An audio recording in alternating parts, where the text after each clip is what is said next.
My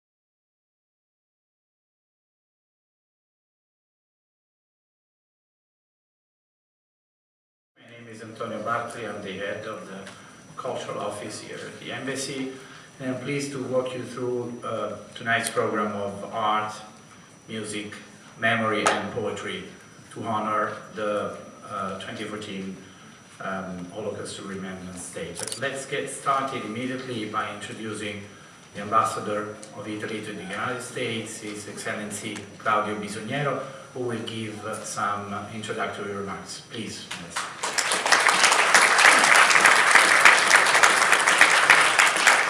Good evening. Buonasera, actually, here at the Italian Embassy. It's a great pleasure to welcome all of you to our home, to our building. And it's a particular pleasure to see you tonight. It is, of course, a very special, very particular day in which we commemorate the 2014 Holocaust Remembrance Day. And we honor this important day with the inauguration of the Memories of Light photo exhibition and a program of rarely heard music by Italian Jewish composers of the 20th century.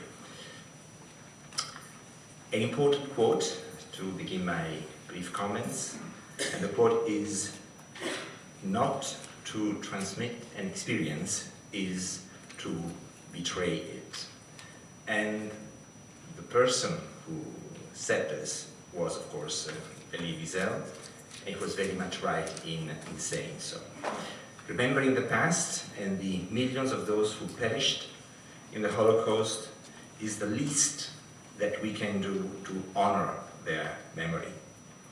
And this is what we owe to the victims, to the survivors, to the liberators. I think we owe it also to ourselves, but foremost, I think we owe it to the younger generations. Because remembrance is also an investment for the future of our children and of our grandchildren. The best way that we can do this, and the best we can do to ensure that the evil of the Shoah will happen never again. Italy has officially recognized Remembrance Day with a law that was passed in Italy in the year 2000, and that particular law paved the way for similar initiatives by the European Union, by other countries in Europe, and by the United Nations. Vigilance and memory are always needed, as shown by recent hideous acts of anti-Semitism, including in Rome, I should say. And as the Italian Prime Minister Enrico Letta underscored today, the call for remembrance shall not end with the 20th century, of course. It is now the very duty of my own generation born after the Second World War, added Prime Minister Letta, to treasure the testimony of survivors, to defend the historical truth, and to overall educate the youth to never remain indifferent. And I end the quote from the Italian Prime Minister today. So, as I mentioned earlier, tonight we have two particular events.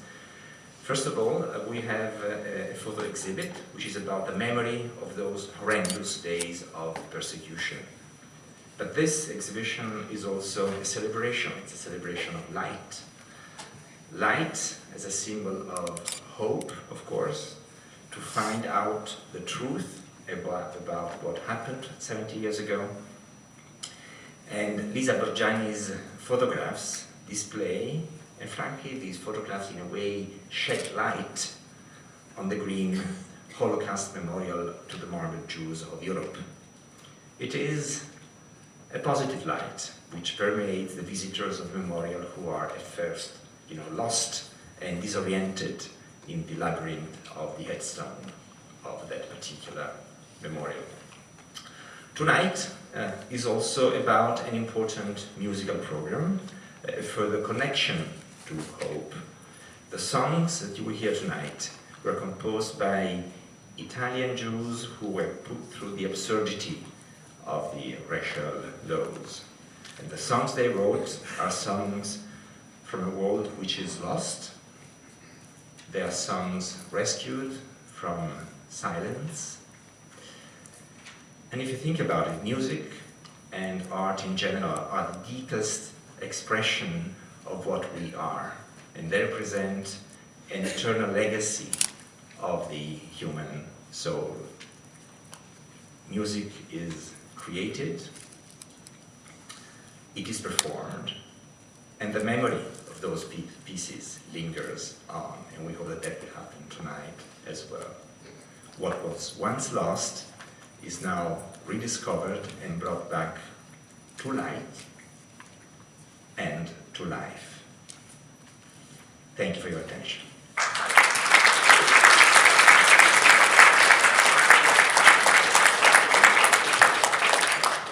Thanks, Mr. Ambassador. Let me now introduce Dr. Aigil Rochefort, Professor of History at Georgetown University, specializing in comparative history of ethnic politics and nationalism. Professor Rochefort will talk about the importance of memory and the duty of remembrance. Please.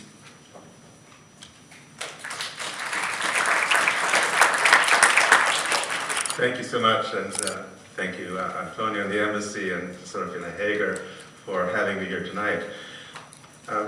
Robert Gordon has observed that in Primo Levi's writings, one can discern a preoccupation with two forms of memory. One is the personal memory of the Holocaust victim, who cannot escape remembering even if she or he wants to.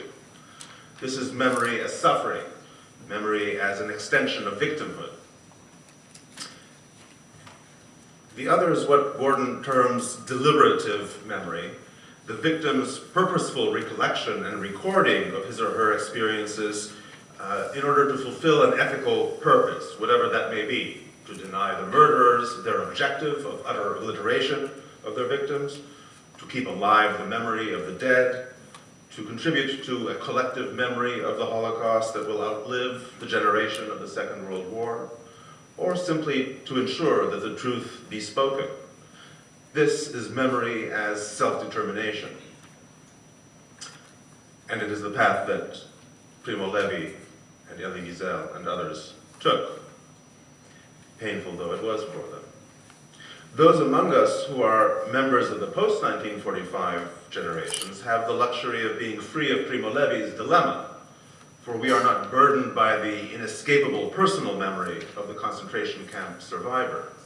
For us to recall the Holocaust, painful though it is, does not risk reopening personal wounds in the same way that reliving the experience of the Shoah is for someone who actually went through it. It is all the more incumbent upon us to commemorate the victims of the Holocaust, to both honor them and to keep alive the memory of what they endured. How best to engage in such remembrance is far from clear. Those of us born after the war can only try to imagine what those who experienced the Holocaust, whether they survived it or not, might have gone through, and how they might wish their experiences to be remembered. There is obviously no one formula of commemoration that is appropriate. Indeed, if it could be reduced to a formula, it would not be an appropriate commemoration at all. But there are perhaps two elements that are essential to any fitting commemoration. One is that it must be a collective, indeed public undertaking. It should serve as a way of weaving the multiple strands of individual experience and understanding into a form of social knowledge.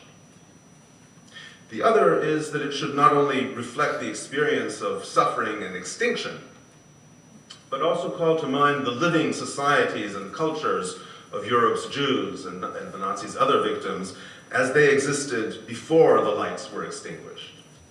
And so it is fitting that we are gathered together collectively here this evening to attempt to honor the memory of the millions whose lives were gratuitously destroyed in the 1940s, as well as to pay tribute to those who managed to survive and tell the tale.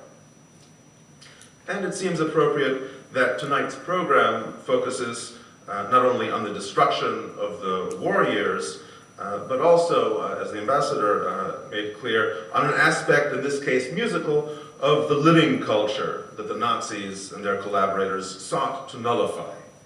A nullification that tonight, in a small way, we choose to defy. Thank you.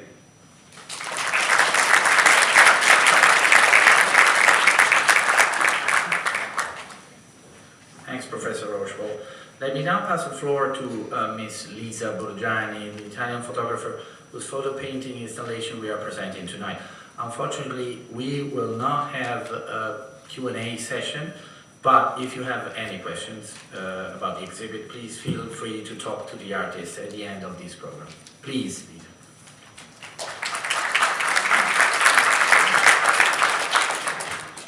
Thank you. Good evening, and thank you for inviting me here tonight. I've started this work between 2005 and 2009 in Berlin. I was there to meet some art galleries, and when I first walked through the memorial, I had a strange feeling. I stopped in the middle of this huge place for half an hour. I closed my eyes to listen to the voices around me. I realized that there were people laughing, running, kids were playing, couples were embracing, kissing. And I thought, this is not only memorial, it's something different. What I've tried to do here with my works is to describe this feeling through my camera. I spent the whole day there, then went back to the following days and the following years. All the works you see here have different age, and I think that is a nice meaning. I like the idea of creating a strong contrast between the solid structure of the memorial and the movement of the people. And I wanted to create a story behind it.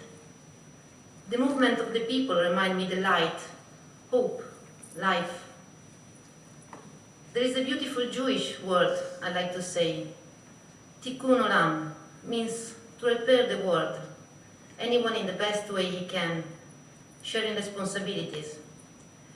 And I think that to change the world, we have to change ourselves first. Enjoy the exhibition. Thank you.